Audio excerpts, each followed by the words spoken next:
En representación del Colegio Internacional de Juristas y Contadores, el SIJUR, organizador de esta charla virtual, les agradecemos muchísimo su participación y ya puntualmente damos comienzo a la misma.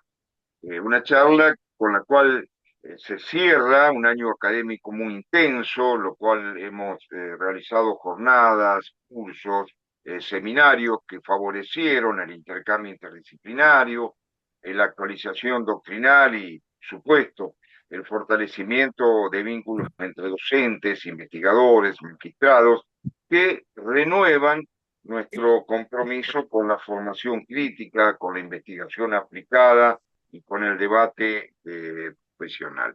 Hoy tenemos el agrado de contar con la relevante participación del doctor Juan Fantini Albarenque, que es vocal de la Cámara Federal de la Seguridad Social y a la vez presidente de la Comisión de Seguridad Social de la Asociación de Magistrados y Funcionarios de la Justicia Nacional. El doctor Fantini Albarenque combina entonces toda una rica experiencia jurisdiccional junto a la docencia de grado y de posgrado y una amplia y admirable producción doctrinal en materia de seguridad social, lo que lo convierte en un interlocutor especialmente calificado, altamente calificado para abordar este fallo reciente de nuestra Corte Suprema recaído en la causa Fernández. El doctor va a abordar los fundamentos jurídicos y constitucionales del fallo, el alcance práctico respecto de sentencias no firmes y de situaciones ya consolidadas, las implicancias para la práctica judicial y también la política de actualización de haberes. Les rogamos a todos los participantes, cuya intervención desde ya agradecemos anticipadamente, que realicen las preguntas exclusivamente por chat.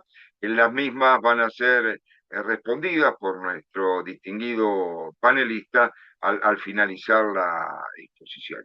Y con estas breves palabras de agradecimiento especiales al doctor y extensiva a ustedes que lo han hecho posible con con el interés que ha demostrado en la charla, le cedo la palabra a nuestro invitado, al doctor Fantini Albarenque. Doctor, el auditorio virtual en este caso es todo suyo. Muchísimas gracias. Muchísimas gracias a usted, doctor Folco, a Sijur por la invitación, la propuesta para cerrar el año académico. Eh, Normalmente en todos los ámbitos forenses es habitual una jornada de cierre anual de jurisprudencia y bueno, y esta vuelta a la Corte nos dio material rico para poder cerrar. Mm, eh, Podemos decir que los dos grandes fallos previsionales de este año son Defensor del Pueblo y Fernández Pastor, dos grandes asignaturas pendientes del máximo Tribunal de Justicia, que en principio no constituyen, porque la propia sentencia lo dice, no constituyen ninguna innovación ni nada novedoso. Pero más allá de eso, quizás el esfuerzo pase por hacer una lectura entre líneas y reafirmar un poco por dónde está pasando la temática previsional al día de hoy. Un escenario más que complejo, con una Cámara Federal especializada, con solo 3 jueces efectivos, con 2 magistrados subrogantes, una primera instancia con solo 3 jueces efectivos, y el resto de los juzgados de primera instancia subrogados por esos 3 juzgados en un caso y después cubiertos por conjueces. Eh, Realmente es una situación muy delicada y en ese contexto sale Fernández Pastor, que finalmente confirma una sentencia de primera instancia que salió contemporáneamente con la entrada en vigencia de la ley cuya autora, la doctora Adriana Camarata, justamente ayer se retiró del fuero, acogiéndose al beneficio jubilatorio. Como una paradoja del destino, el cierre de su carrera le da este guiño de decirle: estabas en lo correcto en el momento en que lo analizaste. Hay un camino previo hasta la llegada de Fernández Pastor en la Corte, que justamente tiene que ver con este inicio por ante el juzgado federal número 8. Hubo muchos Fernández Pastor, sobre todo hubo dos amparos y un reajuste varios. Yo intervine en el amparo del Fondo de Garantía de Sustentabilidad y en el reajuste de Fernández Pastor.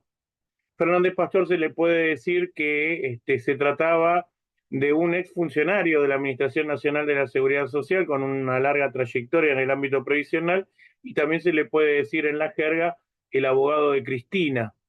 Eh, Ahora, bien, esto porque a veces los personajes también tienen su incidencia en las decisiones, para bien o para mal. Y, y también tuvimos nosotros la posibilidad de pronunciarnos como jueces de primera instancia en otras causas iniciadas por otros justiciables, que en mi caso se trataba del caso Abraham, que va a tener la intervención de la sala 1, ¿no? La sala 3 como Fernández Pastor, pero que también va a tomar una decisión similar en ese sentido.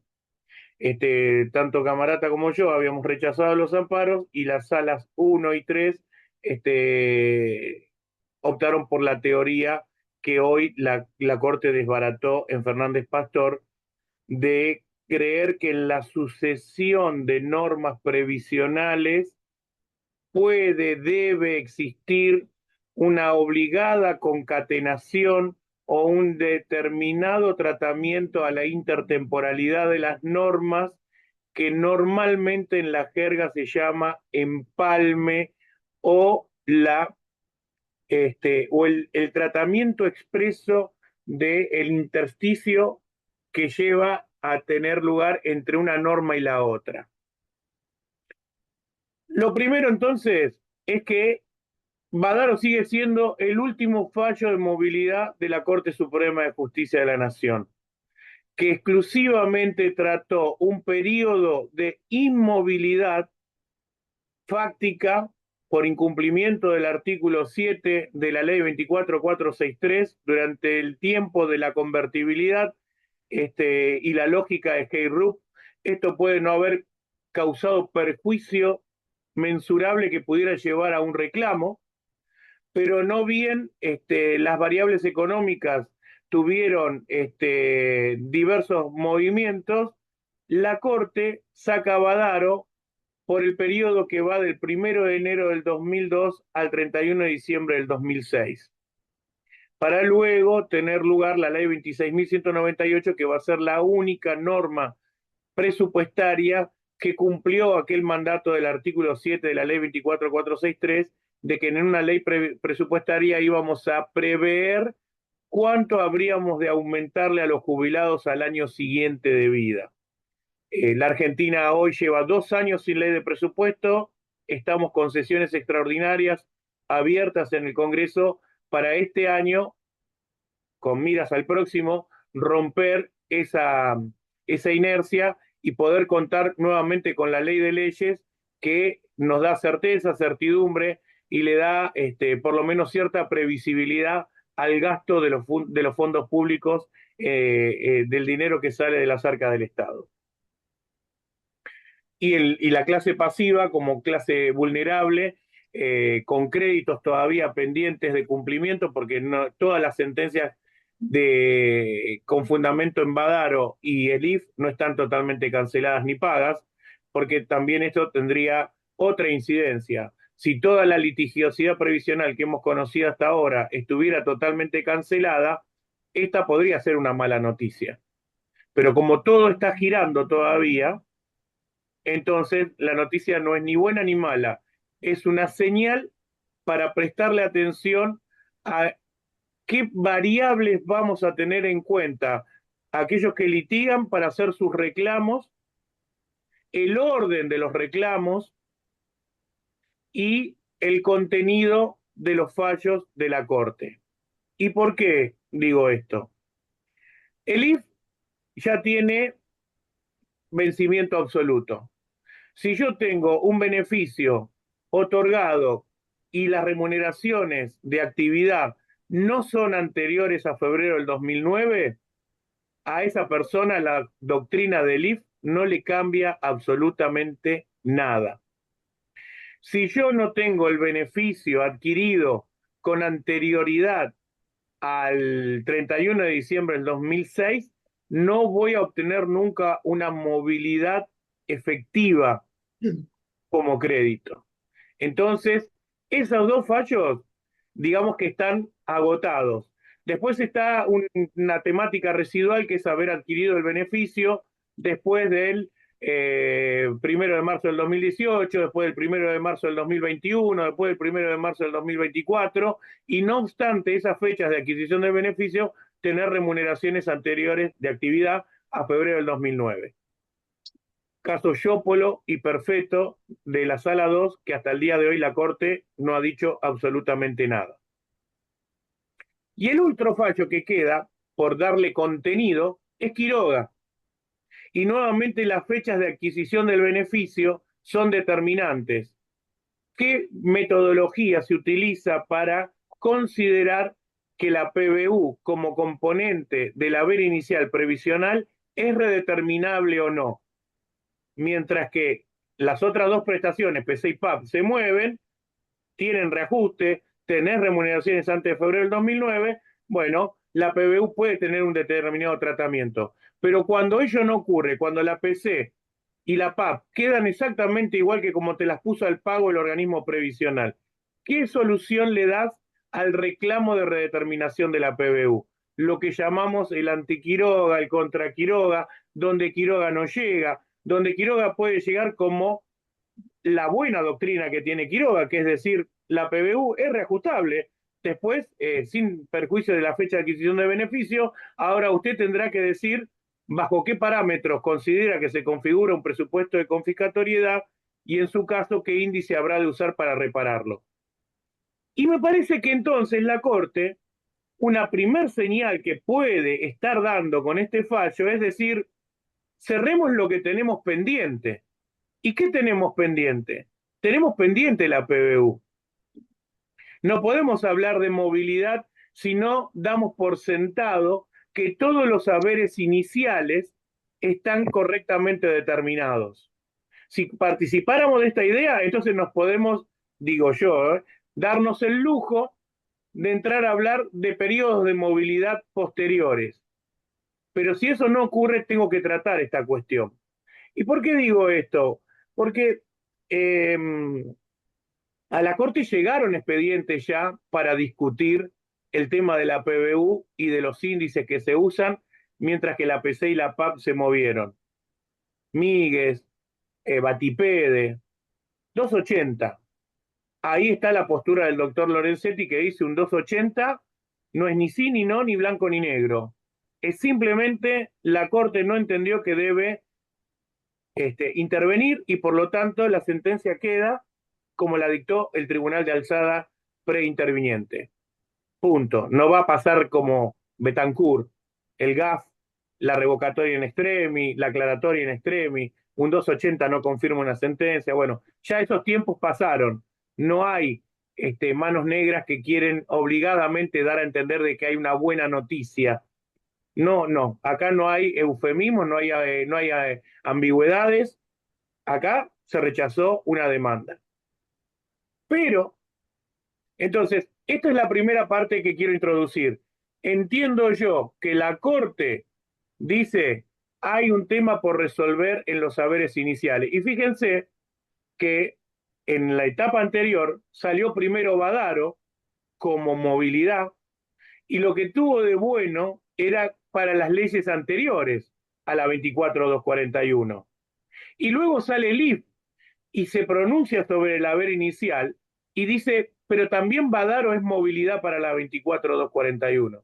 O sea, la pauta de movilidad queda homogénea sin perjuicio de la ley bajo la cual adquiriste el beneficio, pero para los 24241 ahora voy a hacer una particularidad en cuanto a la forma en que se determina el haber, y entonces genera nuevamente un debate que parecía que estaba totalmente superado, que es la distinción entre haber inicial, redeterminación de haber inicial y pautas de movilidad. Con eso solo lo hizo y lo saca en septiembre del 2009, a 6 meses de haber entrado a regir la ley 26417, que después va a tener todo el derrotero que lo lleva casi una década después a volver a insistir con Blanco, a volver a insistir con Fernández Osvaldo y decir, sí, dije ISBIC, ya está, lo reitero, es ISBIC, punto, no me pregunten más, porque no hay mucha predisposición del Superior Tribunal de Justicia de dar por sentado y cerrado una discusión en torno a un índice. Acuérdense en el debate en Blanco, ¿no? Que es porque es la variable que da más, que da menos, y esa era una dialéctica que venía de las normas. Las normas previsionales en materia de movilidad habían dicho el que arroje más o el que arroje menos. Así que en eso, por lo menos yo interpreto que todavía la Corte da por sentado de que hay un debate, una cuestión relativa a los saberes iniciales que no está definitivamente zanjada y que obviamente esa cuestión pasa por la fecha de adquisición del beneficio y por la prestación básica universal como componente del haber inicial. La otra cuestión es el tema de dar un cierre a algo que también tiene que ver con retornar a las fuentes, que lo va a decir en el cierre de la sentencia.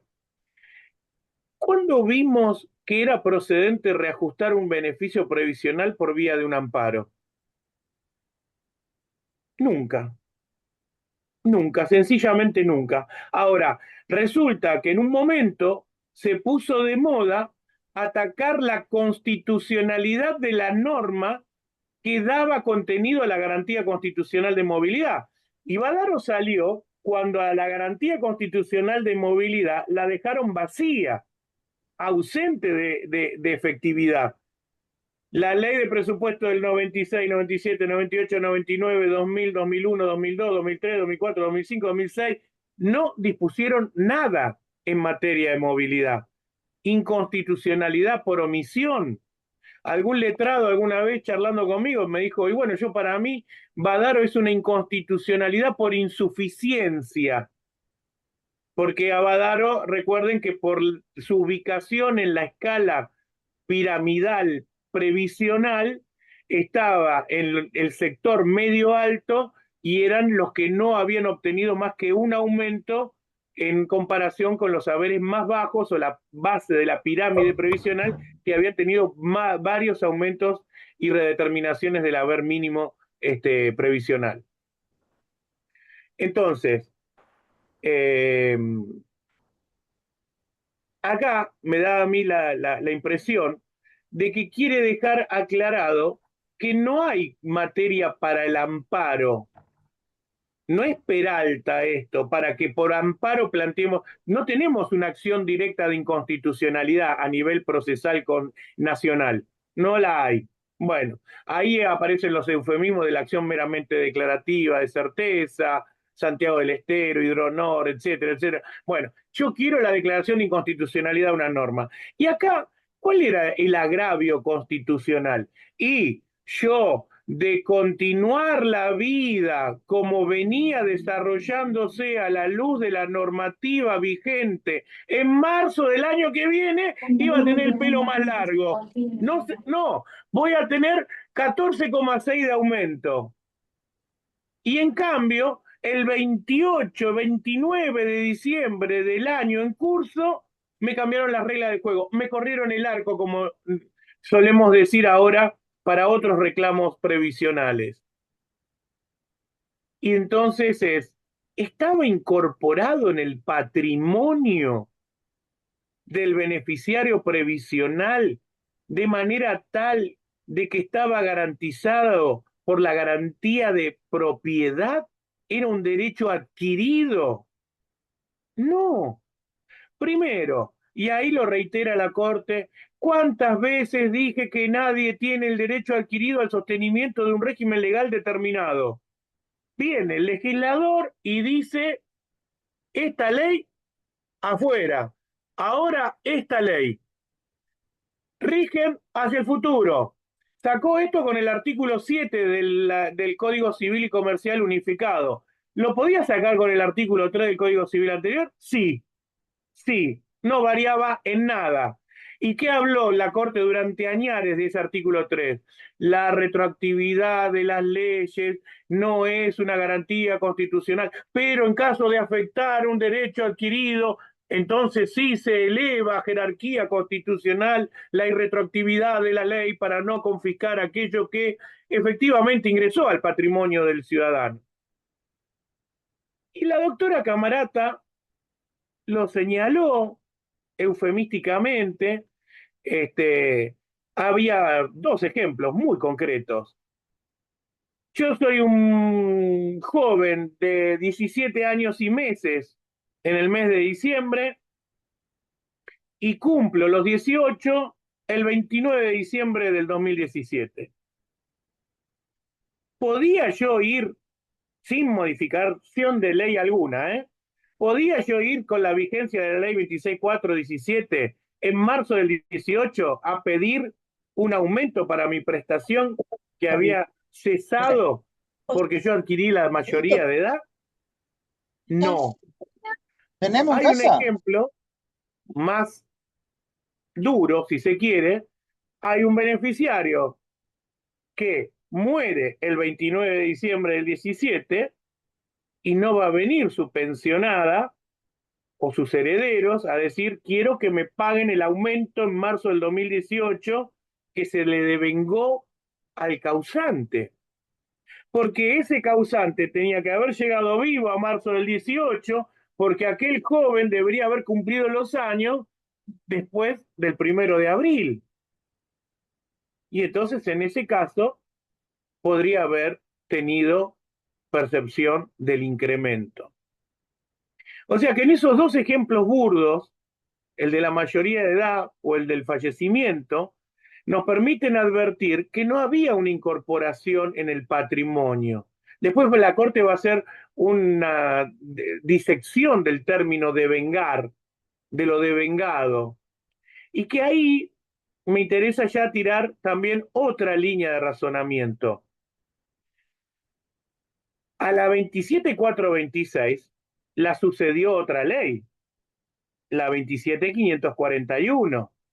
Y a esa ley la sucedió otra ley, la 27.609. Y a esa ley la sucedió un decreto de necesidad de urgencia, que es la pauta de movilidad actual vigente en la República Argentina, el decreto 274. Entonces, hay más escenarios, Fernández Pastor, y vamos a la primera. La sala en la que yo me desempeño, la sala 2, teníamos hasta acá el precedente Colman Torales, que era el equivalente al Fernández Pastor que acaba de ser resuelto por la Corte. Al día siguiente lo saca, al igual que ya lleva más de una cincuentena de fallos reproduciendo la doctrina Fernández Pastor en los mismos términos, y, y salió Colman Torales, ¿no?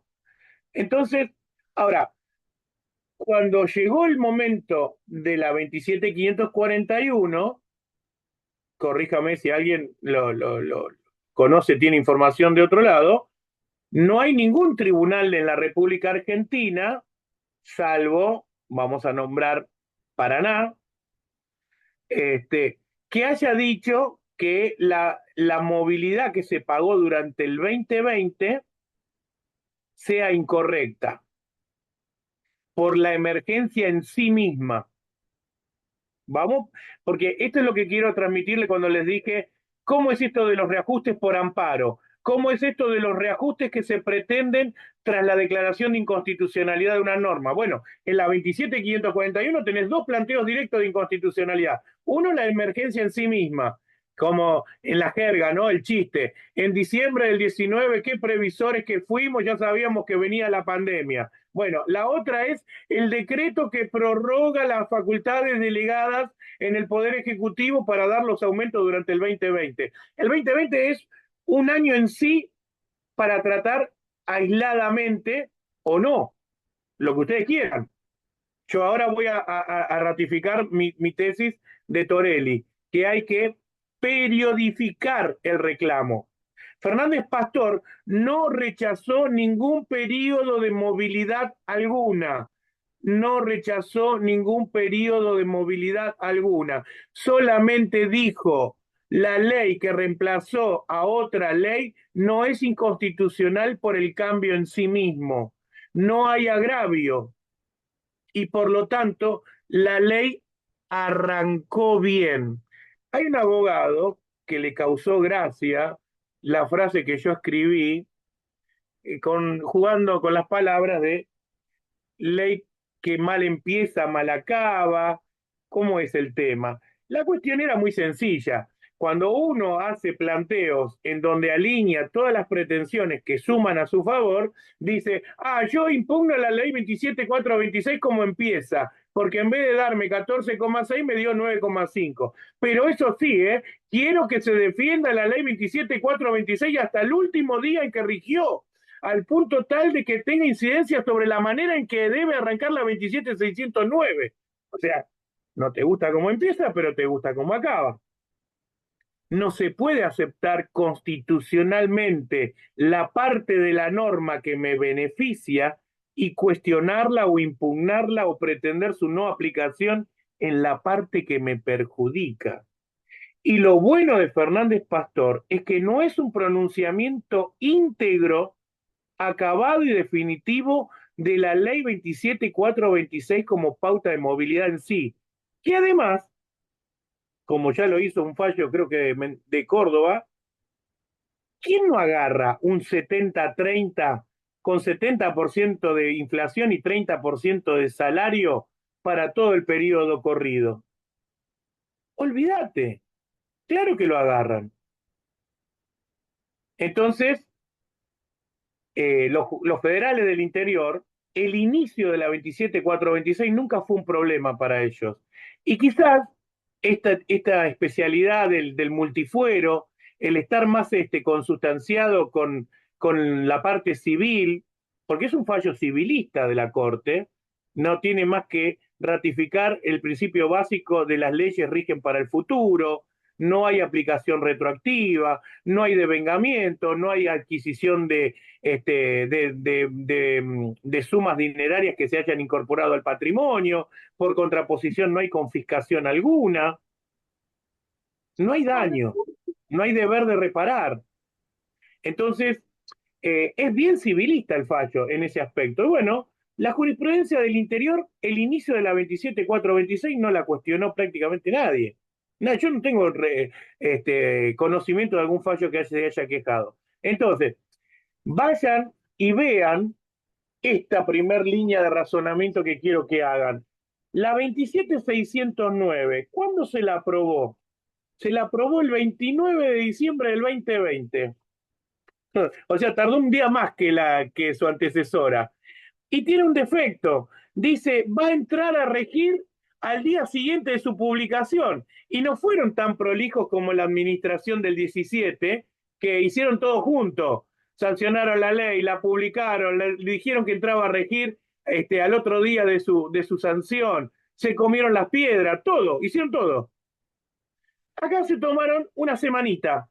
Lo sacaron el 29 de diciembre, dijeron que va a entrar a regir al día siguiente de su publicación, eso tuvo lugar el 4 de enero del 20, o sea que arranca el 5 de enero del 20. Este paso en 5 días al año siguiente, ¿es suficiente para decir que ya no es reproducible el escenario de Fernández Pastor? Bueno, esa es la primer gran pregunta que yo les quiero dejar a ustedes para que razonen. Yo, desde lo que analizo de Fernández Pastor, su entrada en vigencia al día siguiente de la publicación en el boletín oficial del 4 de enero del 21. Por lo tanto, el 5 de enero del 21 entró a regir. Decreto 1 del 21 promulga la ley y la resolución 3/21 dice a partir del 1 de marzo del 21, para mí en lo personal no cambia en nada. Pero lo que sí es cierto, y acá empiezan las diferencias, la ley 27426 hasta el último día de diciembre del 2020, la ley es la 27426, pero está suspendida por la 27541 y está sustituida materialmente por 3 decretos más un cuarto que colabora en la prórroga de las facultades delegadas del Poder Ejecutivo, que es todo lo que ocurre en el 2020. Entonces, la pregunta del millón, que la 27426 haya, porque esto es algo hermoso, da para una tesis doctoral en la facultad. ¿Cuántas veces se puede reglamentar una ley? ¿Cuántas veces la República Argentina reglamentó el artículo 32? ¿Cuántas veces reglamentó el artículo 24 de la ley 24241? Un montón de veces. Entonces, estas leyes tienen la particularidad de ir y tocar el 24 y el 32, el haber inicial y la movilidad de las prestaciones previsionales. La 27426 tocó el 32 y en la lógica de la 26417, tocar la pauta de movilidad es tocar los haberes iniciales. Por eso es que ustedes leen, y a mí también me llevó a razonarlo, el considerando uno del fallo Fernández Pastor dice, los artículos 1, 2 y 3 de la 27426 que habían modificado el régimen para el cálculo del nivel inicial de las prestaciones y su posterior movilidad. Y yo digo, pero ¿cómo? Si es un fallo de movilidad nada más. ¿Por qué los saberes iniciales? Porque la 26417 usaba la misma pauta de movilidad que para la actualización de las remuneraciones para determinar los saberes iniciales. En cambio acá comienza una saga en donde los índices para actualizar las remuneraciones históricas y la movilidad de las prestaciones son diferentes. Están en artículos distintos y tienen secuencias de índices distintos. Hasta el día de hoy hay una fake news que la deben haber visto publicada estos días en estos medios periodísticos que no son demasiado serios, que dice: noticia para los jubilados, a partir del 1 de diciembre del 2025 cambia la forma en la que se actualizan las remuneraciones para los saberes iniciales previsionales. ¡Wow! La fui a buscar. Ah, es lo mismo de siempre. Entonces, hoy la pauta de movilidad es IPC y todos los meses se devenga una suma en concepto de movilidad. En cambio, la actualización de las remuneraciones históricas para determinar haberes iniciales sigue siendo trimestral y no interviene el IPC. Se entendió el primer gran señalamiento es: ¿se reproduce o no se reproduce en el reemplazo de la 27609? Porque la 27609 tiene no la omisión que le señalaron a la 27426 y que más o menos fue el fundamento de este amparo, que no había previsto el empalme, que no había dejado materializar la movilidad anterior. La 27609 a la 27426 ni la menciona. Infolec no la hipervincula con la ley anterior. Entonces, la 27609 no deroga, ni sustituye, ni reemplaza a la 27426. La 27426 estaba suspendida por la ley 27541 y durante todo el 2020 te pagaron la movilidad establecida por decretos del Poder Ejecutivo. Uno de ellos no habló de movilidad, habló de incremento. La terminología hay que tenerla en cuenta por todos los decretos que van a venir después. Yo en mis charlas suelo hacer hincapié en que tenemos que señalar, y para eso el Fernández Pastor es buenísimo, considerando 15 dice, esta sentencia ratifica la garantía constitucional de jubilación y pensiones móviles. Reafirma que constituye una facultad del Congreso de la Nación efectuar modificaciones al régimen de movilidad. El 274, ¿de quién es? Del Poder Ejecutivo. Teléfono. O sea, y hubo dos leyes en el último año y moneda que modificaron la pauta de movilidad.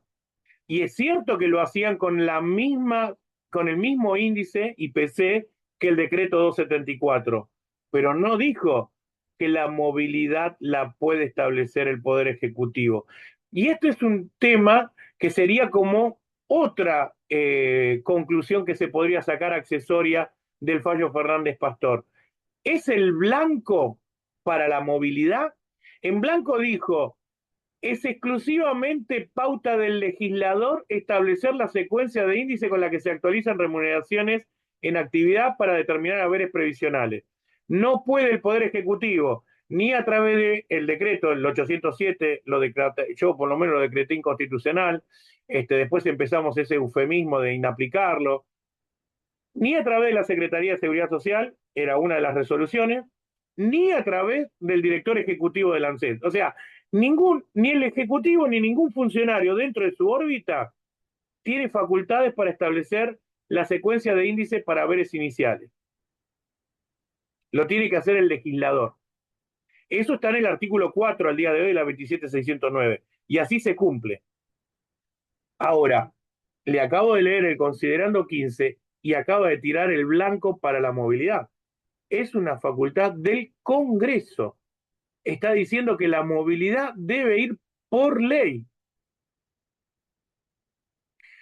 Y entonces ahí uno mira, Cortés, por ejemplo, por citar un fallo, el de Mendoza, dice, agarraron el IPC y lo tiraron para atrás, declararon la inconstitucionalidad de la 27609, porque la inflación entre el 21 y el 23 es devastadora, lo dice el propio Poder Ejecutivo en su decreto.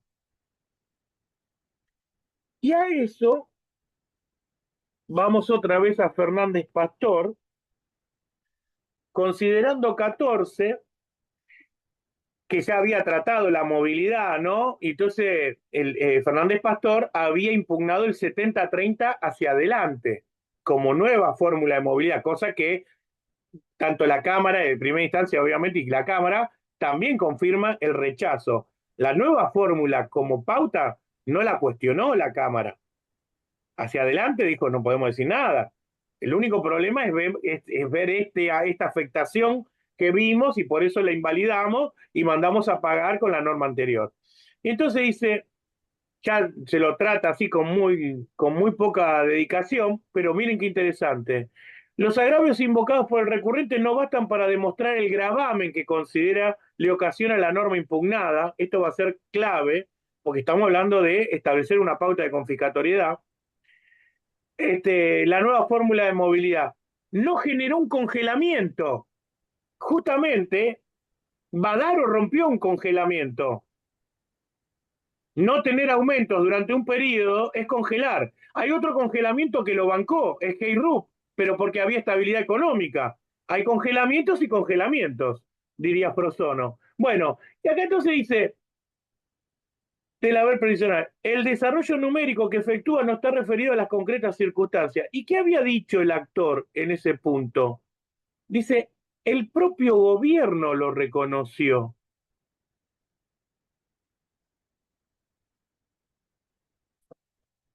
Ese es el argumento de Fernández Pastor. Dijo, el propio gobierno reconoció que había hecho una afectación. ¿Por qué? Porque lo que se debatió en ese momento, el gobierno reconoció, dice, sí, es verdad, con la ley anterior hubiera tenido 14,6, nosotros le estamos dando 9,5, pero luego, como pasó de ser semestral a trimestral, a lo largo del año va a repuntar, va a recuperar. Y eso de recuperar, de ver la película completa, justamente lo dijo también en Badaro. Cuando en Badaro dijeron, bueno, si hay que hablar ahora de la ley 26.198, que es la ley que se acaba de sancionar y que nos permitió determinar el congelamiento entre el 2002 y el 2006, dice, nosotros no vamos a emitir ningún pronunciamiento porque hay que ver qué ocurre durante todo el presente año 2007 con la ley 26.198. ¿Qué pasó? Terminó siendo insuficiente. Le dieron el 13% de la ley de presupuesto 26.198 y después vinieron los decretos del Poder Ejecutivo a suplementar la pauta de movilidad. Entonces, acá la lógica y que salía del fallo en disidencia del doctor Faciolo en la sala 3 del Fernández Pastor Cámara, donde dijo, bueno, a lo largo del año se va a poder ver en la recuperación de esa pequeña quita o no percepción de aumento que ustedes advierten ahora, porque no es lo mismo hablar de un semestre que hablar de 4 trimestres como vamos a hablar a lo largo del presente año. Y entonces, en el fondo va a recuperar. Y esto también hoy es, es fácil de advertir con la propia ley 27.609. Todo esto que en marzo del 24 era flagrante, era ostensible, la depreciación, el daño de la inflación entre el 21 y el 23, sobre todo, digámoslo con toda la letra, es el año electoral el problema, es el 23 el gran problema, y sobre todo el último semestre del 23, como también los dos primeros meses del año 24, exactamente lo mismo. Hoy con la 27.609 estarían teniendo mejores aumentos que con el IPC. Entonces, esto ¿a qué quiero llevarlos? Quiero llevarlos a que si ustedes van a hacer un reclamo por movilidad, tienen que establecer una fecha de inicio y una fecha de cierre del periodo. Yo veo sentencias que dicen, admito la demanda con fundamento en Badaro. Badaro, señores, no tuvo como argumento principal la inflación. Badaro no dijo que el IPC es el índice con el cual había que mensurar si las prestaciones jubilatorias cumplían el debido mandato de ser el sustituto del salario en actividad. De hecho, hay un considerando de Badaro, que creo que es el 23, en donde dice el índice de precios al consumidor 91 y pico, el índice de salarios 88,57, doy índice de salarios. No dio IPC y era 3 puntitos más. No tomó en cuenta el índice de precios al consumidor, Badaro. Lo vio, lo consideró, no lo aplicó, no lo eligió, no lo decidió. No fue la inflación, dice el repunte positivo de las variables económicas, como diciendo, nos está yendo bien. Es justo que le vaya bien a todos los jubilados, no solamente a los de la mínima. En cambio, cuando hay un escenario inflacionario, nos está yendo mal. Y la pregunta es, ¿hay que solamente cubrir de lo peor a los de los más bajos saberes o hay que cubrirlos a todos? Entonces, yo lo que veo en los últimos tiempos, como lo señalé en Torelli, es que tienen que periodificar el periodo, el reclamo, encapsularlo, desde tal fecha a tal fecha. ¿Por qué? Porque es cierto lo que también ha dicho alguien por ahí, cuando señala, dice, yo llamé esto como la litigación de la menor cuantía, ¿no? Recién les decía, vamos a ver si podemos compartir alguna pantalla para que tenga sentido lo que habíamos hecho como material y qué sé yo. A ver. Dije que el tema de Fernández Pastor, el tema de la sucesión de la ley 27609 en relación ahí está, en relación a la 27426, son pequeñas confiscatoriedades, litigación de menor cuantía. Ahora, cuando pequeñas confiscatoriedades se van sumando a lo largo del tiempo e impiden la repotenciación que todo aumento montado sobre un aumento anterior tiene lugar en materia de haberes, bueno, pueden ustedes tranquilamente armar un periodo de 4 años, 6 años, 8 años, lo que elijan, en donde enmarquen su reclamo. Y esto creo yo que ha sido una trampa el haber ido por los amparos, haber ido por los planteos de inconstitucionalidad, el haber creído que había habido un devengamiento, que había habido una incorporación en el patrimonio, que de repente el no hacerse cargo del empalme es un daño en sí mismo. Me parece que en este caso Fernández Pastor va a quitar del discurso previsional el concepto de la progresividad o la no regresividad. Eh, Acá tienen en esta línea del tiempo para que vean, ¿no? Del 2009 al 2018 no conocimos ni una sentencia de ningún tribunal que haya declarado la inconstitucionalidad de la ley 26417. Yo tuve arriba de mi escritorio un expediente, siempre cuento esta anécdota, en donde conforme al índice de inflación del Congreso de la Nación, que en ese momento manejaba Massa, yo estuve 2 veces a punto de declarar la inconstitucionalidad de la ley 26417 y una vuelta hablando con una prestigiosa previsionalista, me dice, pero si con los salarios no perdieron. Si la Corte establece la comparación con pautas salariales y en los salarios no perdieron. Bueno, plin, archivé el proyecto de sentencia, nunca vio la luz, nadie lo conoció. En 2018 va a tener lugar la 27426, que va a regir, desde el punto de vista técnico, como lo señala Fernández Pastor, el 30 de diciembre del 2020, pero con la particularidad que en diciembre del 19 la 27541 la va a suspender.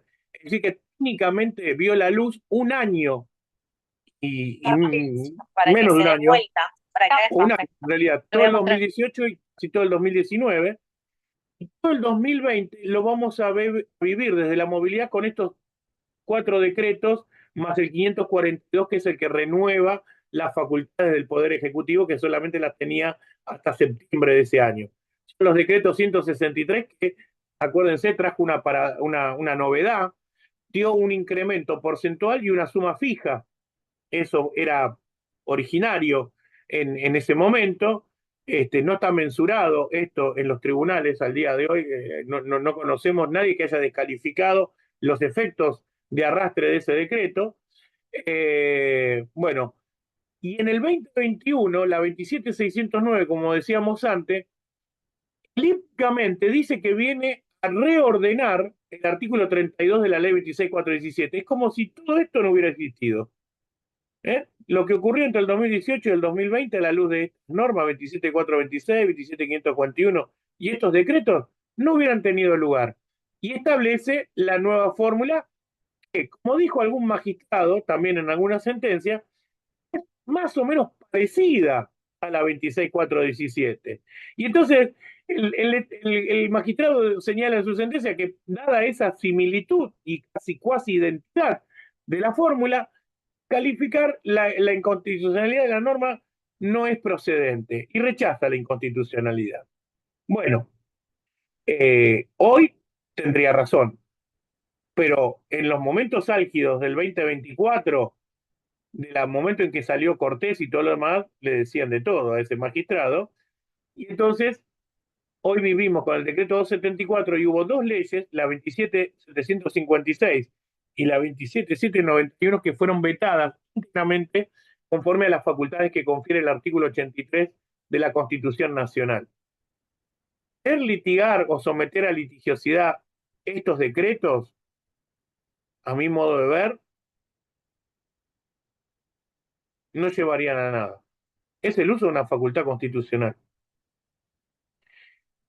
Si uno quisiera, yo siempre digo, si yo fuera juez de primera instancia al día de hoy, cosa que no soy, y era aquel juez de primera instancia, podría decir, como toda la jurisprudencia de la Corte siempre ha sido de que la pauta de movilidad debe ser establecida por ley, mando a pagar lo que establecieron estas leyes. Bueno, eso no va a ocurrir porque yo no soy juez de primera instancia. ¿Ven? Acá aparece la palabra empalme. Y en un momento, Sala 1 y Sala 3, La Vecchia y Fernández Pastor, año 18, 19, durante casi 3 años y un poco más, fueron tendencia reconociendo lo que ahora desestimó la Corte. Y una primera cuestión es, ¿qué va a pasar con las sentencias que quedaron firmes y consentidas? Primera reacción es decir, bueno, se tienen que cumplir. Y acá les traigo una reflexión, solamente una reflexión, que viene del ámbito de las sentencias del personal de las Fuerzas Armadas y de Seguridad, en donde la Corte ha tenido siempre una complementariedad de sentencias, Franco Freitas, Salas Zanotti. Y a esta saga me refiero, Salas Zanotti. En Salas reconoce algo y después se da cuenta de la implicancia económica que tiene y entonces saca Zanotti. Y de algo que valía 10 pesos pasa a valer 6. Entonces, saca el fallo Steven y las liquidaciones, querían sostener el principio de cosa juzgada, lo que había quedado firme y consentido a la luz de la doctrina Salas. Y la Corte dice en Zanotti, el juez que aprueba la liquidación es el que tiene el deber de adecuar los criterios a la jurisprudencia de la Corte y entonces debería aplicar Zanotti. Y no hay cosa juzgada en una liquidación aprobada en cuanto hubiera lugar por derecho, se puede revisar, etcétera, etcétera. Acá, la Corte no dio una sentencia favorable nunca a este periodo. Es menos que Sala Zanotti en ese aspecto. Pero las sentencias de primera y las de Cámara, o las de Cámara luego revocadas, las de primera luego revocadas en la Cámara, mandaron a pagar pequeña diferencia, eso pudo haber quedado firme. El cuerpo de contadores de la Cámara mensuró en algún momento de la máxima antigüedad posible de esta retroactividad en una suma que hoy podríamos poner en 200.000 pesos. Yo lo único que puedo decir es que no vi hasta acá materializar ninguna liquidación de estas exclusivamente por este rubro. Ahora, si después de eso viene lo que a continuación siguió con el fallo Torelli, bueno, entonces ahí el número es distinto. Esto es un repaso, acá está el caso Abraham. De este caso me interesa no ver las similitudes que hay con el razonamiento que hoy pudo haber hecho la Corte en Fernández Pastor, sino lo siguiente. Quedó firme con la doctrina de la Vecchia. Yo lo había rechazado, la Sala 1 lo revoca, le pone la Vecchia y lo fui a buscar archivado y nunca la parte auditora hizo la liquidación y nunca la cobró, nunca se embargó, ni ANSES nunca fue obligado a pagar. Entonces, es evidente que el tema del beneficio económico que representaba Fernández Pastor es algo que la Corte toca soslayadamente con esta parte que dice el desarrollo numérico que efectúa no está referido a las concretas circunstancias de las causas, sino que es meramente ejemplificativo e insuficiente para sustentar su pretensión. Como en otra parte va a decir que no se ha demostrado el daño al hecho, al no haber, acá en este caso, el no haber habido congelamiento. Y en el otro, el decir, no se ha mensurado un daño, que es lo que yo había señalado en Abraham, lo que yo llamo la pequeña confiscatoriedad. Entonces, hace rato que la jurisprudencia de la Corte había abandonado el parámetro de la confiscatoriedad para que proceda un reajuste por movilidad. Esto es verdad, hay que decirlo. Pellegrini Américo y Rojas Demetria. Rojas Demetria en épocas de, ¿cómo se llama? Perdón, de Chocobar. Te había dado para 4 años 13,78%. Te imaginas que si te ponen una pauta de confiscatoriedad del 10%, no te paga nunca, o te paga muy poco. Y el otro, Pellegrini Américo, en el contexto de la doctrina Sánchez María del Carmen, pese a que era un valor elevado la movilidad de casi un 64% para todo el periodo de los 4 años, del 91 al 95, dice no hay pauta de confiscatoriedad. Pero paradójicamente, en 24.241 metió la pauta de confiscatoriedad nada más ni nada menos que en los saberes iniciales, que es Quiroga Carlos Alberto. Así que en eso también podemos decir que ahí hay otra línea de razonamiento, que es que ustedes deberían no solo periodificar su reclamo, sino que dejar debidamente evidenciado el quantum económico del daño y debería superar un test de confiscatoriedad que en la lógica previsional es actis caporales un 15%. Bueno, de Colman Torales le hablé y la Corte lo acaba de revocar conjuntamente con Fernández Pastor. Acá está, este material se lo vamos a compartir. Acá está el reconocimiento. El otro día leía, ¿no? El reconocimiento es que otros piensen de vos lo que vos ya sabías. En realidad, acá en este caso, si hay un reconocimiento, es a una manera de razonar y de ver el derecho, no otro tipo de reconocimiento. Y bueno, y la sentencia de primera instancia de la doctora Camarata en ese aspecto la había visto, como se dice hoy en día en la jerga.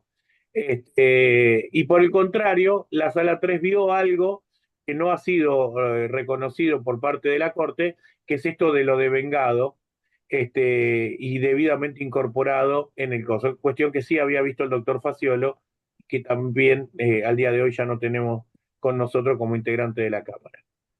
Son estos considerando el 6 y el 15 las dos pautas más importantes que a mi modo de ver deja la Corte, además de esto que acabamos de mencionar con respecto a que no se pretende cerrar ningún reclamo. No hay en esto ningún reclamo cerrado, porque nadie lo periodificó ni nadie lo mensuró. Solamente se alegó un daño en la sustitución. Entonces, es cierto, como algunos medios de comunicación han dicho, que este fallo es un guiño a futuras reformas. Bueno, por lo menos en lo que refiere a métodos de movilidad, sí, es un reconocimiento, pero con un dato no menor, hágalo por ley. Si usted lo hace por ley, va a poder reemplazar cualquier método de movilidad. No hay ultraactividad normativa, y me parece muy interesante el aporte que les hice para reeditar el razonamiento en relación a la 27609. Porque tiene una particularidad justamente esto de los 5 primeros días de enero del 2021. Acá está el tema de la no demostración del gravamen. El gravamen para mí es clave. Después en la sustitución de la 27609 también uno puede hablar de un par de puntos que no llegan a ser nunca del 15% ni superior al 15% cuando la 27609 reemplaza a la 27426 suspendida, aún descontando las sumas pagadas por decreto.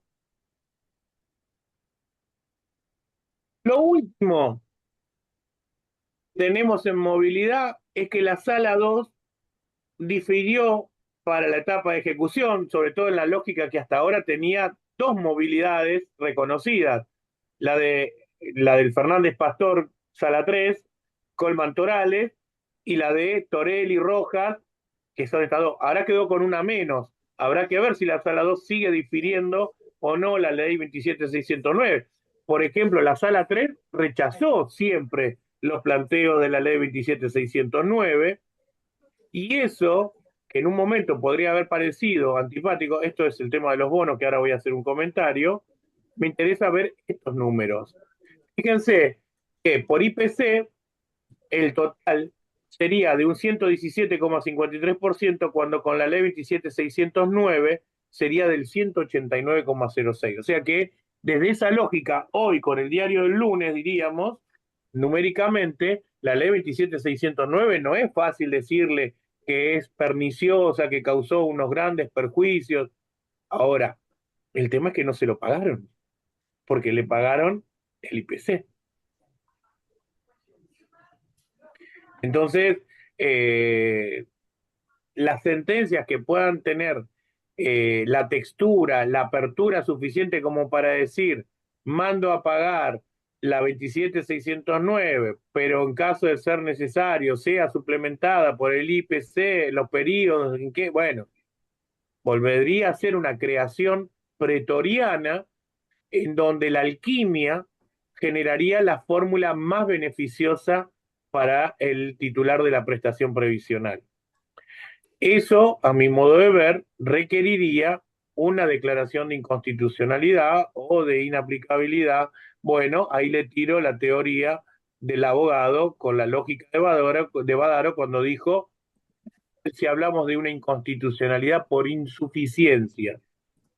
La insuficiencia acá sería por periodos en donde la inflación fue muy alta y la ley, que no estaba prevista realmente para escenarios inflacionarios, no llegó a cubrir en tiempo oportuno la prestación.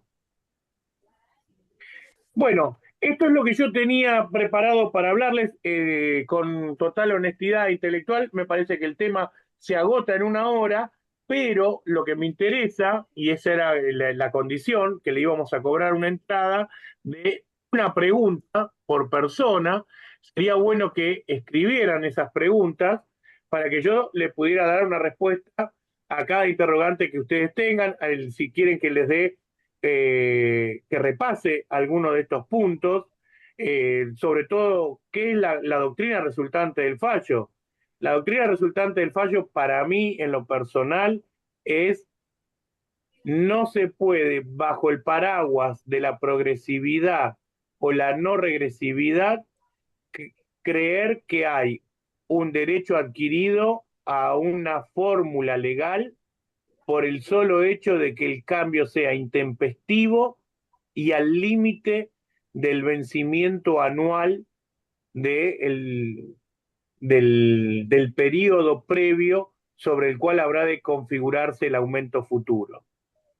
Es decir, acá nosotros trabajábamos semestralmente los aumentos, pero montados en el trimestre anterior.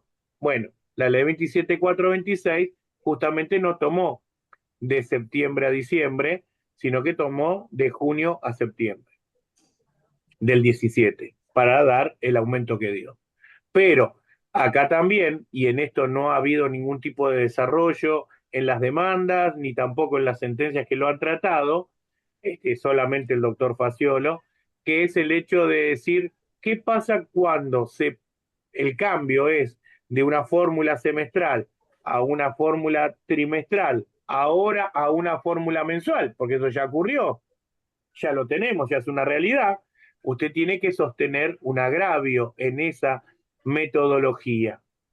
Y por eso es que es tan importante que usted periodifique, que usted segmente, que usted recorte y diga la movilidad abonada desde tal fecha a tal fecha, obviamente bajo la vigencia de tales normas, me ha resultado insuficiente, inconstitucional, confiscatoria, porque cuando usted declara la inconstitucionalidad de una norma, el primer recurso jurisdiccional es crear la norma individual para el caso. Mencioné al pasar, pero lo hago ahora nuevamente, usted puede irse a la ley anterior. Si a ustedes le dicen, reemplace la 27.609 por la 27.426, cosa que no está hecho en este cuadrito, agarran y dicen, bueno, mandale 27.426 para todo el periodo, hasta el día de hoy inclusive. ¿Qué ocurre con esos números? A un 70-30, 70 de inflación y 30 de salario. ¿Qué tan cerca está de este número o de este otro número? Y bueno, yo le puedo asegurar que está más cerca de este número. No sé si lo supera, pero está más cerca de este número. Este número solo así, y pensé solo, como queriendo empezar a sostener una teoría de que solo habrá movilidad cuando haya inflación, es una posibilidad. Pero entonces primero decime qué tan bien jubilado estoy, qué tan cerrado está el tema de mi haber inicial. Porque si yo estoy bien jubilado, no tengo ningún reclamo para hacer sobre el haber inicial, bueno, entonces venís y después me decís, mira, tu movilidad va a ser solo al índice del precio del consumidor durante el periodo de vacas flacas, durante el periodo de fiebre, durante el periodo de la emergencia, durante el periodo inflacionario. Cuando hay estabilidad económica, hey, Rup. Bueno, si estoy bien jubilado, es una teoría, se puede sostener. Pero si yo estoy mal jubilado y encima después voy a tener estas diferencias arriba de eso, entonces ahí yo puedo entender que algunos dicen, y yo me siento discriminado, porque fíjense que la incidencia del bono salta. Cobrar o no cobrar el bono, salta la incidencia. Entonces, incorporar al bono, reconociéndole la naturaleza jurídica de un concepto de movilidad, es un temazo. ¿Por qué? Porque si de repente es solo un pago por depreciación de la moneda, por la impotencia en la capacidad de compra del dinero, todos tenemos el salario expuesto a inflación. Bueno, primero vas a tener que decir por qué a unos sí y a otros no. Por eso no caminó la demanda esa en Córdoba, creo que era, y también por amparo. Y dice, ¿y usted por qué se queja? Y yo me quejo porque a algunos le dieron bono y a mí no me lo dieron. Si usted participa de la teoría económica que dice que el Estado es el responsable de la inflación por la emisión espuria de dinero, bueno, ¿no es el mismo responsable para todos? Todos los que tienen pesos en la mano perdieron poder de compra de su dinero por una medida de gobierno. Si es esa la causa fuente, debería pagarle a todos. Ahora, Jauregui le gusta hablar del artículo 8 de la ley 26.417 y 27.609, perdón, y dice, no, bueno, pero nadie puede recibir menos incrementos que los saberes mínimos. Bueno, ahí está la primera cuestión. Queremos todo el mismo aumento que los saberes mínimos. Y yo siempre invoco el artículo 8 de la ley 24.463, que siempre sostuvo que casi hasta el equivalente a 3 saberes mínimos pueden tener una preferencia de mejora de las prestaciones. Y bueno, ahí estamos. ¿Qué 8 puede más que el otro? El 8, en Badaro hay un amesetamiento de la pirámide previsional. A los saberes más altos, como sacar el triangulito de la cima del triángulo, ¿no? De la pirámide jerárquica, previsional, salarial. Ahora, en los últimos tiempos, el bono vino a generar un socavamiento de la base. Y entonces tenés piso irregular en donde usted, ¿cuánto cobra? Menos que la mínima, pero no era la mínima cuando me jubilé. ¿Y cómo cobra menos que la mínima? Bueno, porque el de la mínima le dieron el bono. Y entonces él así me pasó. Yo soy el menor a la mínima que no era mínima en el origen. Es un mínimo de facto. Y eso, no. Por ejemplo, la jurisprudencia de Mar del Plata, Jiménez, el fallo Jiménez, lo recepta. A mi modo de ver, lo único de lo que adolece, o por lo menos de lo que yo quiero mencionar de que adolece, es que no están terminados de devengar. Recién ahí les mostré la placa. Acaba de salir el último decreto, el 898 de este año, de este mes de noviembre. O sea, todavía se siguen pagando bonos extraordinarios. Entonces, no puede salir una sentencia judicial que haga alusión a una norma que está en curso de ejecución. Y mientras que los bonos se sigan dando, yo decido que decidiré. No. La justicia habla a lo último y sobre periodos vencidos y cerrados, porque ahí es donde uno puede demostrar que el daño está consumado. Si no, de lo contrario, es como le digo, es hipotético, es conjetural, es no demostrado, no cuantificado. Si no está cuantificado, no es cuantificable. ¿En qué sentido? En sentido de merma. No puedo saber si es confiscatorio o no. Entonces, las grandes enseñanzas de este fallo es insistir en tener una fecha de inicio y una fecha de cierre del daño alegado. Y en ese sentido, establecer el parámetro alternativo al que legalmente le fue puesto en el bolsillo. Para que con el resultado usted pueda decir se me ha generado un daño superior al 15% previsto en la jurisprudencia especializada en materia previsional anticaporales. No va a poder, a mi modo de ver, insistir con pretensiones de movilidad bajo la forma de la acción de amparo. No hay amparo para esto. No va a poder pretender el reconocimiento de una pauta de movilidad diferente a la que le pusieron al pago por el solo hecho de invocar la inexistencia de un empalme. Ahí voy a empezar a leer. Voy a cerrar una cosita que no sé si se van a animar a decirlo. Me dice alguien, ¿qué pasa con las costas en Fernández Pastor? Bueno, le voy a contestar. Dos fallos. Uno es Las Varillas. Las Varillas de una localidad de Córdoba. Las Varillas del 20 del 12 del 2005.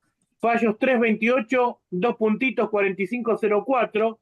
Y el otro es Suárez, Aida, Eva contra ANSES del 6 del 9 del 23. ¿Qué tienen en común estos dos? Son amparos. ¿Qué tienen en común estos? Bueno, dice en Las Varillas, el silencio no es equivalente a costas por su orden. Cuando yo estudiaba en la facultad, Derecho Procesal, me había comprado, con mucho sacrificio, un código procesal civil y comercial comentado de Serantes Peña, tapa celeste, editorial de Palma, y ahí, entre las citas jurisprudenciales, estaban todas las que menciona el doctor Fait en esta disidencia de Las Varillas, que decía, cuando la resolución judicial no señala expresamente el orden de imposición de costas, deberán entenderse que han sido por su orden. Bueno, ¿qué dice Las Varillas? Todo lo contrario. Si hay silencio, las costas son al vencido, porque ¿qué parte del principio objetivo de la derrota como principal método de imposición de costas en el Código Procesal argentino no entendés? Artículo 68, primer párrafo. Y además, como es una ley de amparo, tenés el artículo 14 de la ley. Lo lindo es que la Corte no la menciona, que es la lógica de la Horra. ¿Se acuerdan de la Horra? Año 99 le estoy hablando, ¿eh? De la Horra, dijo, está el 14 de la ley de amparo. ¿Quieren saber cómo son las costas? Son al ANSES, porque es un amparo. Entonces, el tema es que en Suárez, Aida Eva, la Corte dijo expresamente costas en el orden causado, artículo 36, ley 27.423, y escuchate esta, Morales Blanca Azucena. ¿Y qué era ese amparo? Un desistimiento, un 304, traslado al ANSES, ANSES no dijo nada, la Corte, en su ámbito, tiene por desistida a la actora de la acción y pone expresamente costas por su orden, porque de lo contrario se haría vulnerable a la luz de su propia jurisprudencia de estar sacando una resolución nula. Si en Fernández Pastor no dijo nada, las costas son al vencido.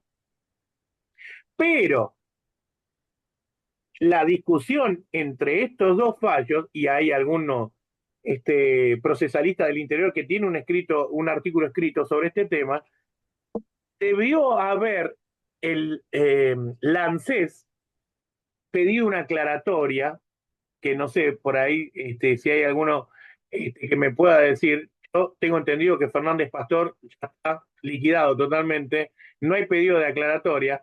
Si ANSES le hubiera querido cobrar las costas al hijo de Fernández Pastor, porque es el que continúa la causa, era abogado en causa propia con el patrocinio letrado de su propio hijo, también letrado, tendría que haber pedido una aclaratoria para que le digan que las costas eran al vencido y de esa manera ir a cobrarle, no sé, a la sucesión.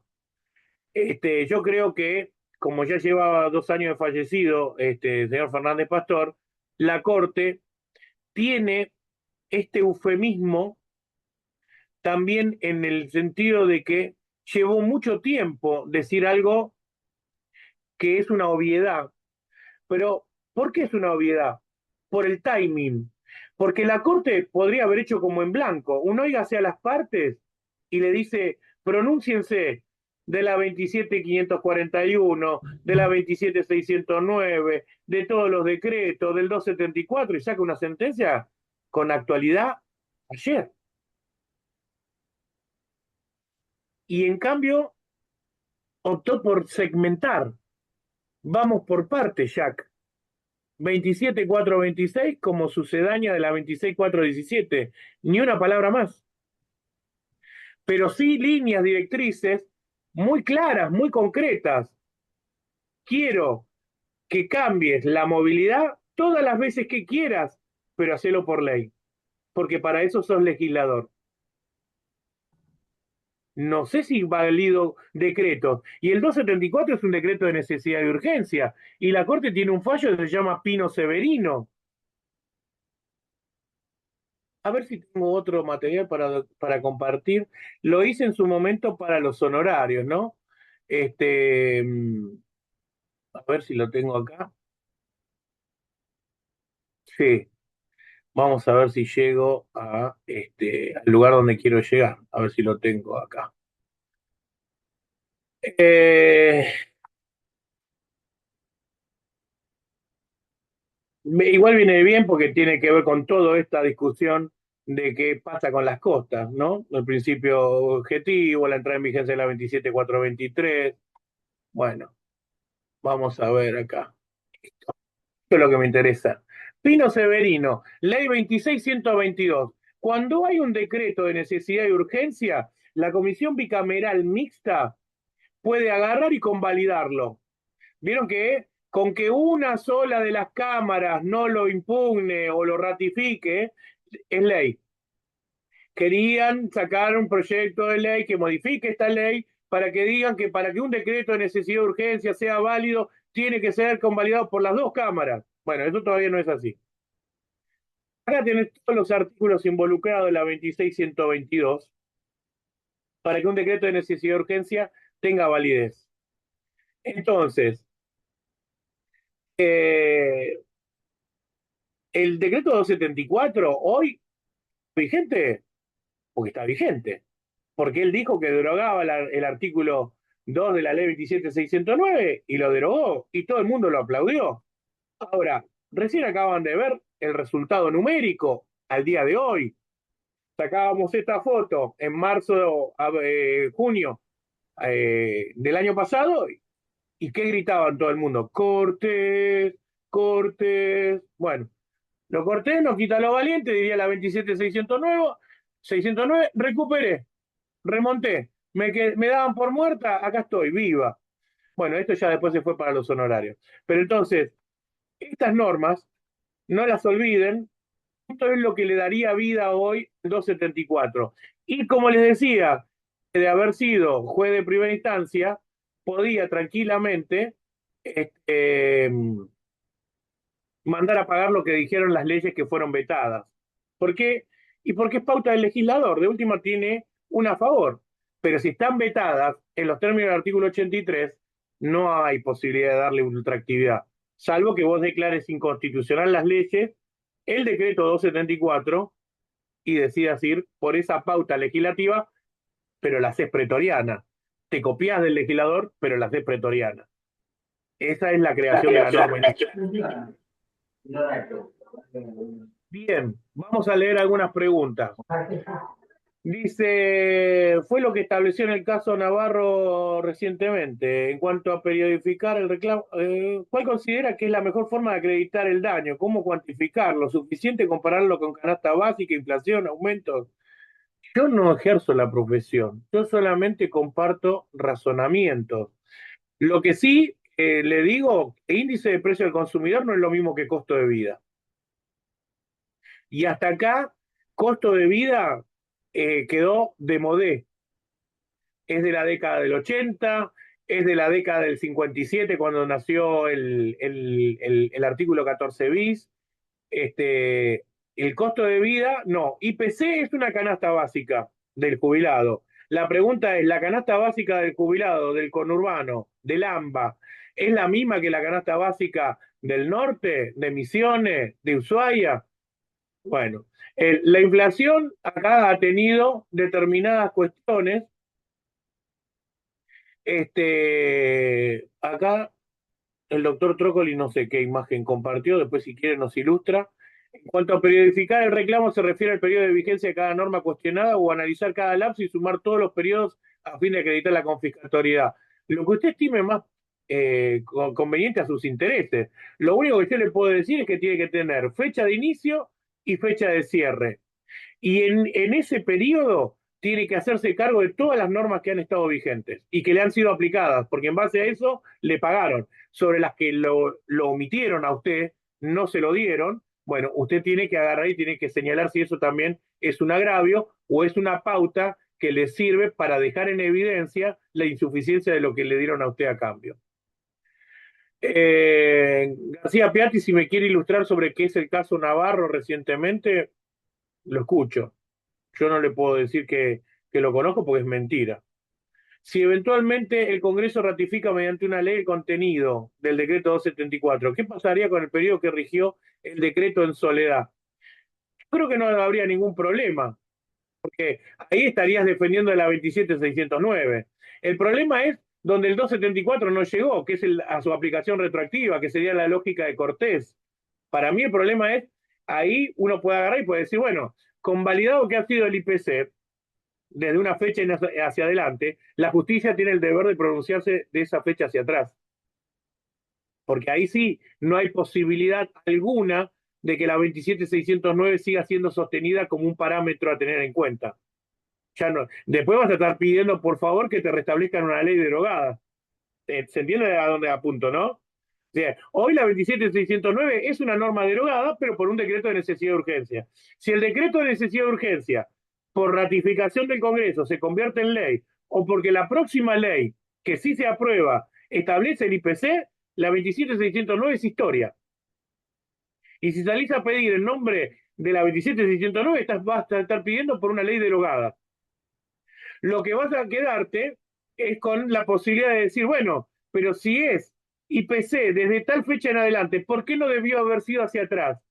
Bueno, dirá el Poder Ejecutivo, pues yo elegílo para adelante. Bueno, entonces iremos a buscar a la justicia para que hable para atrás.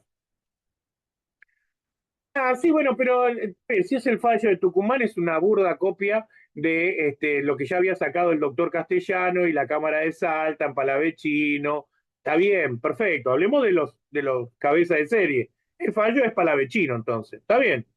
Sí, está bien. En Palavecino hay un trabajo detallado de la cuantificación. Lo que tiene hoy, digamos, de desactualizado Palavecino, es agarrar y decir, bueno, no ve la película completa de la 27609 porque parte de la premisa de que está derogada. Porque es parte de comprar. El propio Poder Ejecutivo, el dictado del 274, reconoció el daño generado por la 27609. Entonces, no es fácil dialécticamente volver de eso y decir, no, bueno, ahora quiero bancar la 27609. Acá se puede ver hoy un poco la prudencia de la Cámara Especializada de por qué no ha hablado hasta el día de hoy de manera definitiva o determinante de la 27609. ¿Cuánto sería la movilidad de calcular 50 IPC y 50 RIP fallo Caliba? Bueno, en realidad fallo Caliba era la ley de alquileres, ¿no? Después en Palavecino, Salmoray conoce este tema. Después en Palavecino va a hablar un poquito de esta fórmula mixta, pero no sé a qué apunta. Salmoiraghi conoce de este tema. ¿Hacia dónde quiere llevarnos con esta reflexión? No, la Yo no estoy. pregunta, perdón, Sí, la no, decime. pregunta era, ¿cómo está Juan? La pregunta era en tema de cuánto te da el resultado total, digamos, de aplicar 50 IPC en razón de tu cuadro reciente, más o menos esa es la pregunta. No, yo no la hice esa cuenta. No. Simplemente lo tiro como una línea para trabajar, porque yo no tengo un interés particular en esto. Trato Perfecto. de brindar líneas de razonamiento. No estoy prejuzgando, no tengo preconceptos, no tengo prejuicios. Trato de trabajar esto de la manera más desinteresada posible, porque, por ejemplo, para que vos te des una idea, ¿no? Yo digo, bueno, teníamos razón. Y alguien me dice, ¿y de qué te jactas? ¿De que jodieron a los pobres viejos? No hay en eso una jactancia de que el fallo no haya sido positivo. Al contrario, creo que depende de la línea psicológica que cada uno quiera escribir, ¿no? Hay muchas que sostienen que la esperanza es lo peor que puede haber, pero acá hay una luz de expectativa posible, positiva, en tanto y en cuanto se trabaje con otros parámetros. Lo que la Corte descalificó, si no lo transmití correctamente, lo vuelvo a señalar, es no me vengas con un amparo a sostener un agravio por la mera sustitución de una ley por otra. Ahí no hay daño. De que no haya un reconocimiento expreso de un empalme de un índice a otro, que hasta se podría usar una palabra que es ejemplificativa para esto.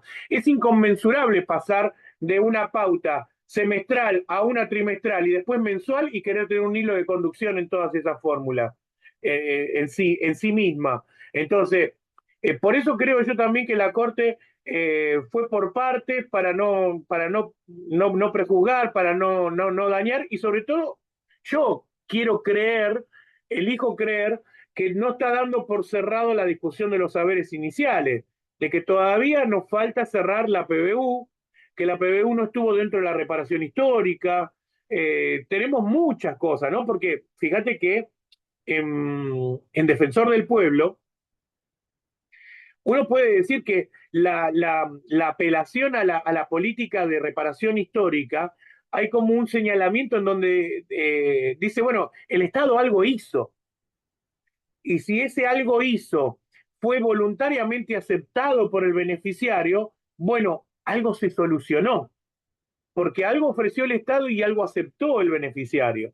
Entonces, ya no es lo mismo que la inercia, bueno, y ahí tenés nada más ni nada menos que decir, che, la PBU está muerta para esas personas, y si está muerta, el estar muerta hacia atrás impide hacia adelante. Pues yo no te voy a pedir que me redetermines la PBU con retroactividades millonarias al día que me jubilé, pero el derecho a estar correctamente determinado el haber inicial es imprescriptible para mí. Lo que prescriben son las diferencias mensuales, nada más.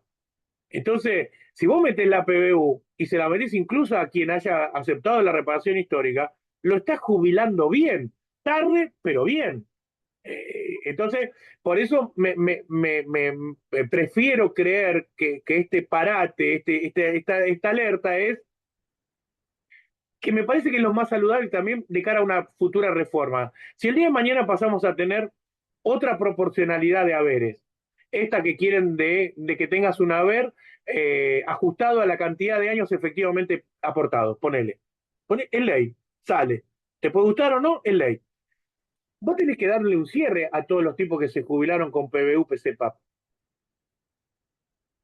Porque esos tipos te van a seguir litigando. No importa que los que se jubilan de acá en adelante tengan otros agravios, otra manera de ver la realidad. Los que ya no tienen más PBU, PC, PAP, se van a considerar que ahora sí tienen todas las variables cerradas para dañarse, para considerarse dañados. Y uno de ellos va a ser la PBU. Te guste o no te guste, hasta la próxima reforma, todo lo que se jubilan tienen PBU.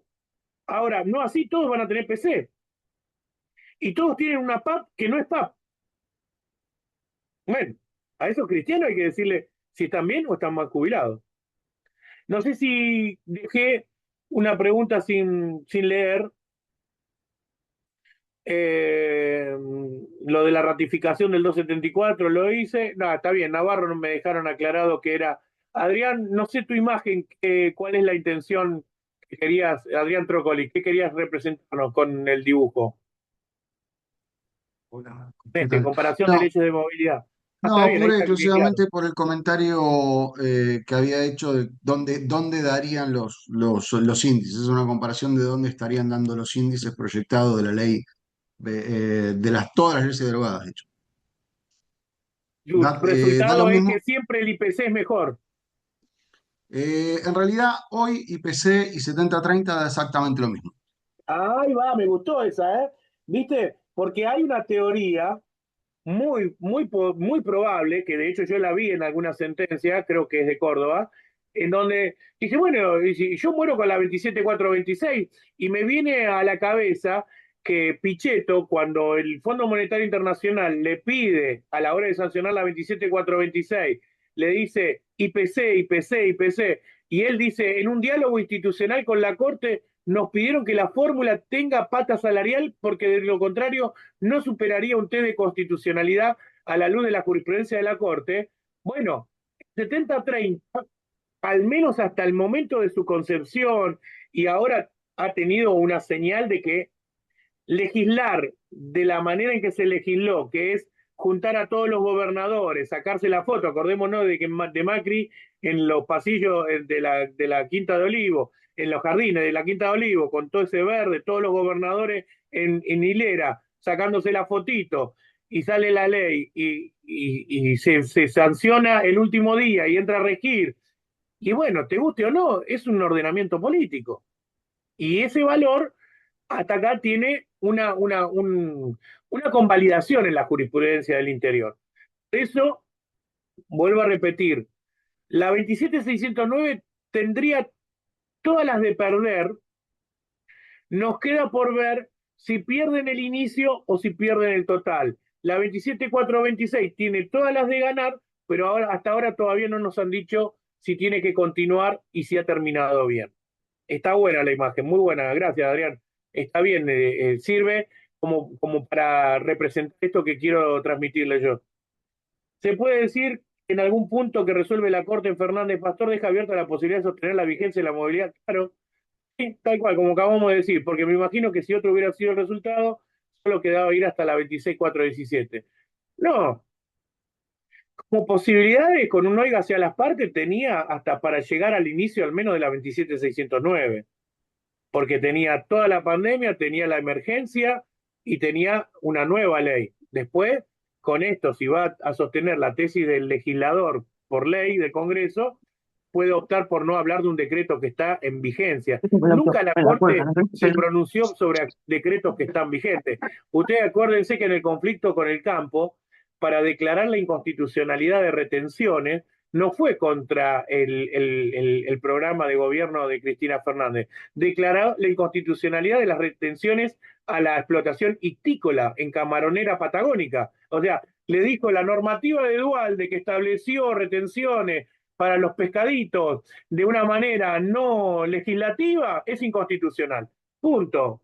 A buen entendedor, pocas palabras. La Corte no va a ir a hablar de un decreto que está en curso de acción y de cumplimiento. Esa es mi observación para la jurisprudencia, por ejemplo, de Mar del Plata. No me parece atinado hablar de decretos que están en curso de pago, en plena vigencia. Y que encima nadie se jugó a decir de qué naturaleza jurídica son, si son movilidad o no son movilidad, al punto tal de que lo llaman refuerzo, incremento, subsidio, ayuda extraordinaria. Bueno, todo eso. ¿Alguna pregunta más? Con libertad, ¿eh? De todo, de cualquiera de los integrantes. Me acordé de las costas, lo trabajé. de hecho, en las sentencias que está sacando en estos días la Corte, en cada una de las sentencias a las que se remite a Fernández Pastor, no escribe un renglón de costas. Estése a la doctrina de Fernández Pastor en sus términos. Punto. Notifíquese, devuélvase. Me parece que no hay intención y además hay una cuestión que lo dije con respecto, no sé si se me entendió, con Sala Zanotti con el tema del previsional militar. Hay muchos amparos que fueron como Fernández Pastor. Hay muchos amparos que fueron como Fernández Pastor en relación a la 27.609, a la 27.541. Hubo muchos amparos contra la 27.541. Pero después, con el correr de estos años, todo esto se materializó en reajustes. Ya no fueron amparos. Y en esos reajustes quedaron sentencias firmes y pasadas en autoridad de cosas juzgadas. Y están en curso de ejecución. Entonces, también es interesante eso, ¿no? Porque ya no es muy fácil, Colman Torales en un reajuste y lo clavó. O sea que la Corte, mientras está vivo en el ámbito, volvamos a recordar Andino Modesto y Cortiñas, ¿no? Acuérdense esas demandas que pidieron Chocobar y por la inercia procesal, con recursos extraordinarios, incluso de la propia demandada, llegaron a la Corte y en la Corte la parte decía, bueno, ahora dame un Sánchez. No, usted pidió Chocobar conforme a los términos de su demanda, así le fueron haciendo lugar a la acción. Usted no va a tener acá una reformatio imperius, ni va a tener una mejor solución que la que usted pretendió desde el momento mismo en que demandó. La pregunta es, ¿podrá en la etapa de ejecución de sentencia ANSES decir que con fundamento en la doctrina Fernández Pastor no tiene que pagar ningún peso en concepto de esto y de esa manera desbaratar los aumentos que se pueden suceder a posteriori? Serían todas sentencias de la sala 2, hasta donde yo entiendo, ¿no? La sala 3 nunca dio movilidad posterior a Badaro, la sala 1, desde que dejó sin efecto la vecchia, tampoco, pero todos los la vecchia que estén firmes, así lo son. Entonces, también si vos tenés una demanda posterior a un la vecchia consumado, vos querés arrancar del haber conforme a la mejor sentencia anteriormente recibida. Entonces, me parece que ese punto, el de la etapa de ejecución de sentencia, es un gran interrogante. No sé si alguno de los oyentes tiene esta situación, algún expediente, si alguna vez lo cobró, si ya lo pudo haber mensurado y lo logró ejecutoriar, incluso embargar y todo lo demás. Si quiere brindarnos esa experiencia de cuánto le representó económicamente, porque yo ya les digo, los expedientes que fui a buscar para ver, Abraham, concretamente, cuánto era cuantitativamente la mejora, no lo pude ver. Ese es un tema muy interesante, porque le pone también la justa dimensión del fallo de la Corte, porque antes de hablar de un mal fallo o de un fallo dañino, tendríamos que poder ver cuánto es lo que se dejó de cobrar con esto. Y que lo que sí es seguro es que no se le cerró la posibilidad de reclamos posteriores. Así incluso lo que se sustenten en pretender la 27.426 más allá de la 27.609 o la 27.541, etcétera, etcétera. El 70-30 puede llegar a ser una fórmula que en algunos tribunales termine siendo la fórmula que mejor conjugue la realidad que nos toca vivir. Pero también tendrían que llevarse, a mi modo de ver, puesto el decreto 274, que es un decreto en curso de acción, de ejecución. Bueno, les agradezco mucho la participación. Si quieren preguntar algo, estoy a su disposición. Doctor, no sé si usted quiere.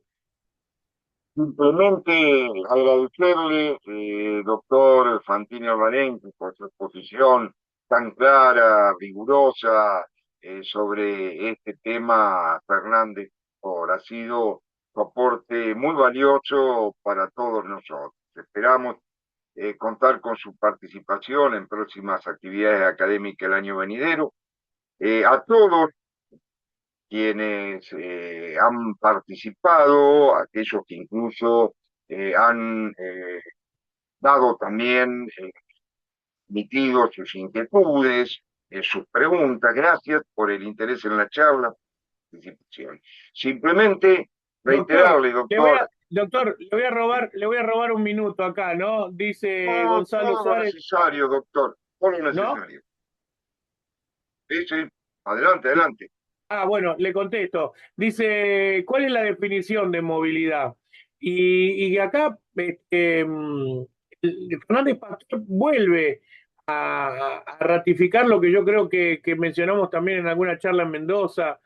La movilidad es una garantía constitucional que es amplísima, abierta y que le da facultades al legislador para darle la forma y la extensión que el legislador decida darle, al punto tal de que puede haber periodos de inmovilidad, no de congelamiento, pero la inmovilidad se ha consumado en periodos de Heyrup cuando hay estabilidad económica y las variables económicas no se han movido de manera tal de que causen un perjuicio, un gravamen.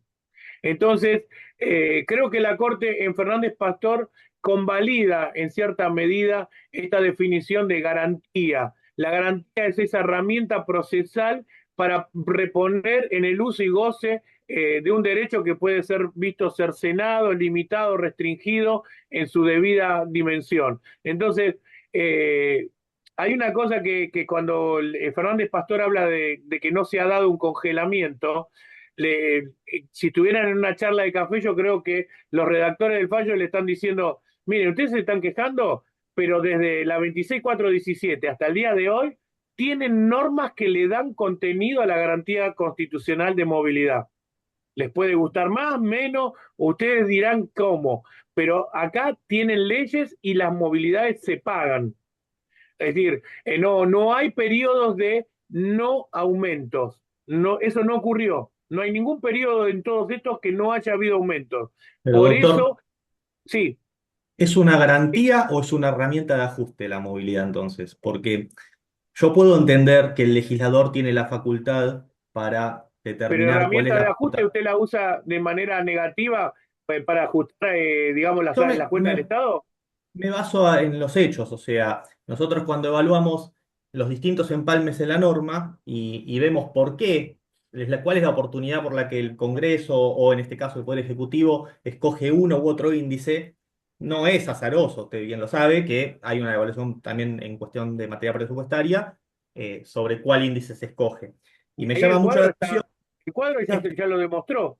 Por supuesto, pero lo increíble del caso es que evidentemente no se evalúa que cada una de las variables, o sea, yo le puedo decir RIT aislados, buenos, malos, bueno, todas las variables van a tender a la media, hay una regresión a la media, es una cuestión estadística. Entonces, lo mismo, IPC es buenos, malos, bueno, hay periodos en los cuales se va a disparar por arriba y los salarios luego van a recuperar. El problema es que si cada vez que el salario va a recuperar me van a cambiar nuevamente la pauta de ajuste, nunca voy a tener esa recomposición. Entonces, me pregunto, la movilidad en la visión de la corte o en la visión, no le hablo como vocal, le hablo como profesor.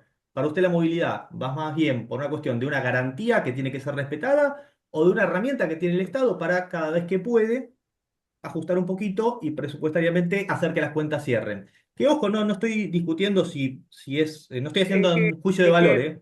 es que justamente yo creo que desde esa lógica, deben ser las dos cosas.